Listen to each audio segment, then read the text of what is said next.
कि आपके उस भरोसे पे कभी कोई आँच नहीं आएगी और आपके मान सम्मान में कभी कोई कमी नहीं आने दूंगी। यही मैं आप सबको भरोसा दूँगी। मुझे पूरा भरोसा है अपने रैगांव विधानसभा की जनता के ऊपर कि उससे अधिक मार्जिन से हम चुनाव जीतेंगे।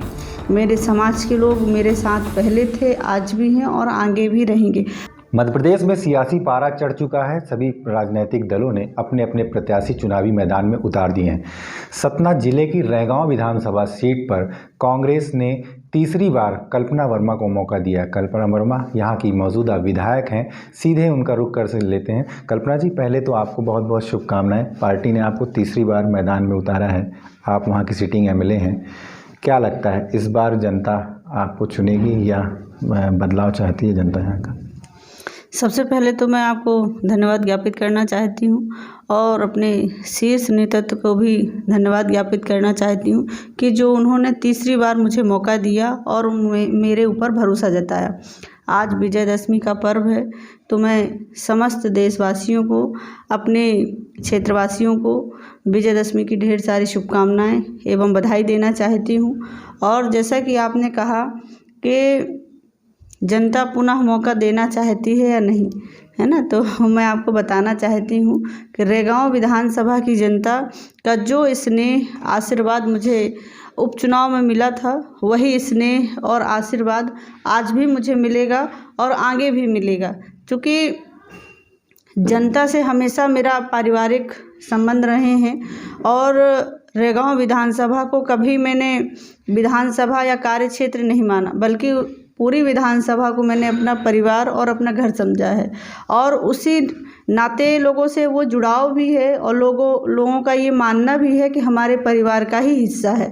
तो हमेशा आप देखते होंगे कि कभी किसी विधायक को फ़ोन लगाने में लोगों को हिचकिचाहट होती है, लेकिन मेरे यहाँ मेरे फ़ोन में लोगों को मतलब रात को यदि 12 भी बजा है तो लगाने में कोई वो नहीं रहती है और 12 बजे भी फ़ोन वो लगा देते हैं।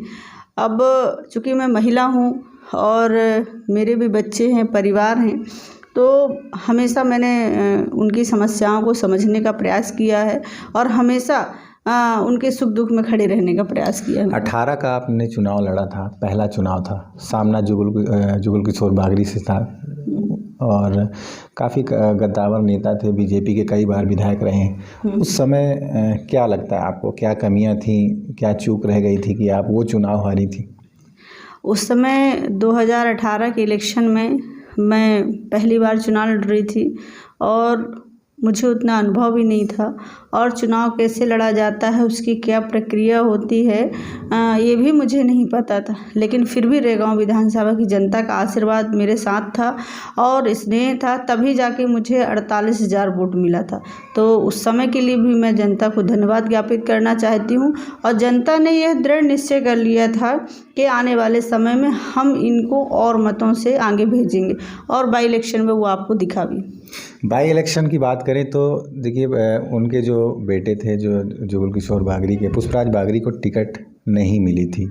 उन्होंने बगावत भी की थी, हालांकि वो बगावत प्रत्यक्ष तौर पे नहीं थी जिसका एडवांटेज आपको मिला, और बीएसपी भी मैदान में नहीं थी। वजह ये बताई जा रही है कि यही वजह थी कि आप चुनाव जीती थी। इस बार बीएसपी में भी मैदान में है, क्या लगता है कितना चैलेंज होगा? देखिए, आज जो पूरे प्रदेश में माहौल है कांग्रेस का, माननीय कमलनाथ जी का, तो वो माहौल हमारे यहाँ रैगांव में भी है। जो लोग बता रहे हैं कि बीएसपी, तो ऐसा कहीं कुछ भी नहीं है।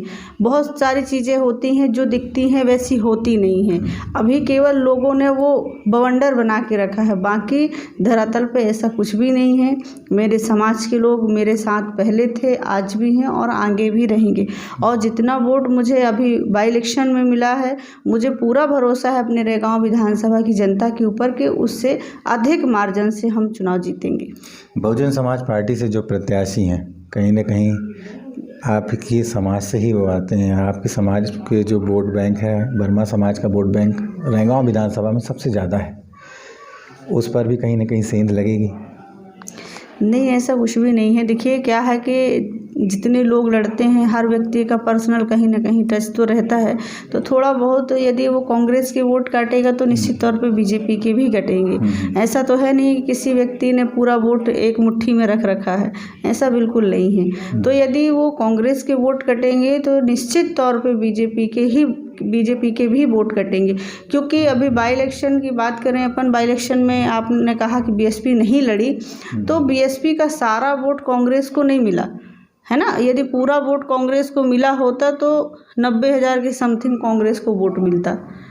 यदि 60,000 बीजेपी को मिला तो ये भी सोचने वाला विषय है कि क्या बहुजन के वोट वहाँ नहीं गए, वहाँ भी गए हैं। बहुजन नहीं लड़ी तो बहुजन के 2 भागों में वोट डिवाइड हुए थे, कांग्रेस में भी आया, बीजेपी में गया, लेकिन कांग्रेस में मार्जिन ज़्यादा रहा है ना और बीजेपी में कम रहा। लेकिन आने वाले समय में बहुजन का जो वोट है तो वो तो बहुजन को ही मिलेगा, लेकिन मेरे समाज का वोट कांग्रेस को मिलेगा। और जो अभी हमारा अंतर था जीत का वो और अधिक होगा। क्या लगता है, क्योंकि उपचुनाव में कई नेता, कई दिग्गज आपके लिए चुनाव प्रचार भी कर रहे थे, इस बार का जो चुनाव है कितना चुनौती भरा हो सकता है?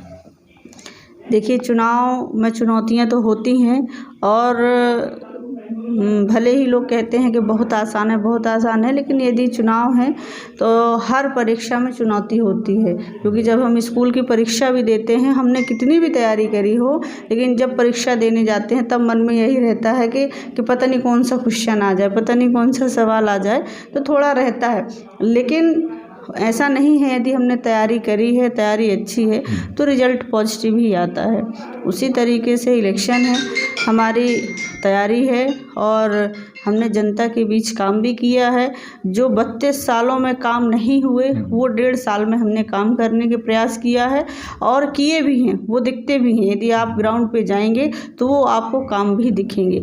लोग क्या कह रहे हैं, क्या नहीं कह रहे हैं, क्योंकि विरोधियों का तो काम होता है विरोध करना, तो वो कर रहे हैं, लेकिन ऐसा नहीं है कि मतलब हमने काम नहीं किए हैं। उस काम के आधार पे हम पुनः जनता के बीच जाएंगे और जनता भी इस बात को समझती है कि भाई 32 साल में जो कार्य नहीं हुए 1.5 साल में कैसे संभव हैं।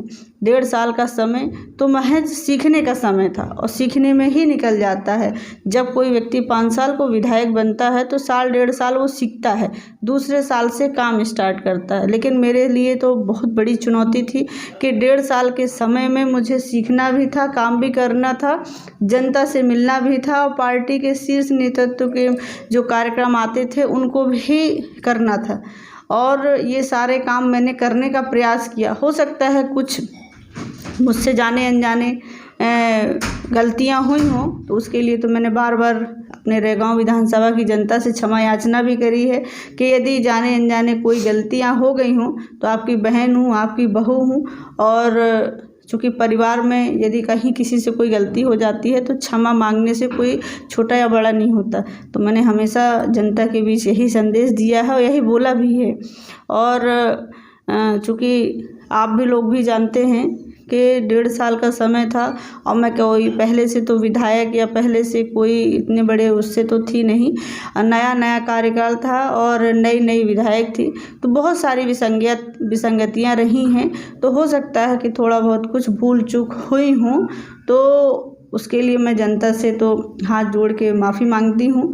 और मैं यही आग्रह करूँगी कि जो भरोसा, जो विश्वास उन्होंने मेरे ऊपर जताया है, और मुझे पूरा भरोसा है कि आगे भी आपका भरोसा वो कायम रहेगा। और मैं आपसे यही कहना चाहती हूँ अपनी जनता से कि आपके उस भरोसे पे कभी कोई आँच नहीं आएगी और आपके मान सम्मान में कभी कोई कमी नहीं आने दूँगी। यही मैं आप सबको भरोसा दिलाना चाहती हूँ। आखिरी सवाल है मेरा, रैगांव विधानसभा में एक तरफ बेटी हैं और एक तरफ बहू है, जनता किसे चुनेगी? देखिए, ये तो पिछली बार भी हुआ था बाई इलेक्शन में, तो वो आप लोगों ने देखा ही है।